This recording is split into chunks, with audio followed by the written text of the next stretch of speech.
যারা আগে ছিল উনি আসলে আমাকে প্রেফার করছে না। নতুন কোচ আসলে ওনার একটু সময় লাগবে, এটা স্বাভাবিক। এখন তো নতুন কোচ এখনো তো সুযোগ তো হয় নাই, মাত্র ট্রেনিং এ যাবে, আজকে দেখা যাক। আজকে ফার্স্ট টাইম মিট করব। সকাল থেকে ঝুম বৃষ্টি, এই আবহাওয়াতেও জামাল ভুঁইয়ার মুখে হাসি। কারণটা হতে পারে অবশেষে বিদায় নিয়েছে কাবরেরা, এসেছে নতুন কোচ। তাই এবার আর বেঞ্চে নয়, মাঠে খেলবে বাংলাদেশ ক্যাপ্টেন, এমনটাই তো প্রত্যাশা। সামনে সান মেরিনো সফর, প্রথমবারের মতো ইউরোপের মাঠে খেলবে বাংলাদেশ। যদিও প্রতিপক্ষের র্যাঙ্কিং বাংলাদেশের চেয়ে অনেক পিছিয়ে, কিন্তু আমেরিকান কোচের কারিশমা দেখার অপেক্ষায় ক্যাপ্টেন জামাল। আমি আশা করি নতুন কোচ, নিউ স্টার্ট, যারা আগে ছিল উনি আসলে আমাকে প্রেফার করছে না, এটা সবাই জানতো, সবাই জানে। সো আশা করি নতুন coach, new energy, new start, সব কিছু নতুন।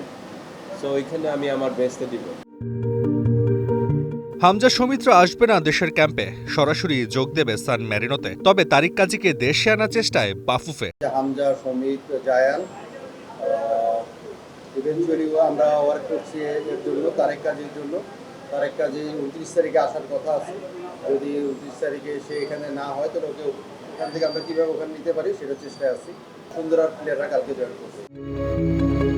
5 জন ইউরোপের মাঠে খেলবে হামজা জামালরা। সিঙ্গাপুর ম্যাচের পর স্যান মেরিনোর বিপক্ষে ম্যাচে জয় ছাড়া কিছুই ভাবনায় নেই বাংলাদেশের। তবে এই এক ম্যাচের পর আবার কবে খেলবে লাল সবুজরা, সেটাই তো অজানা।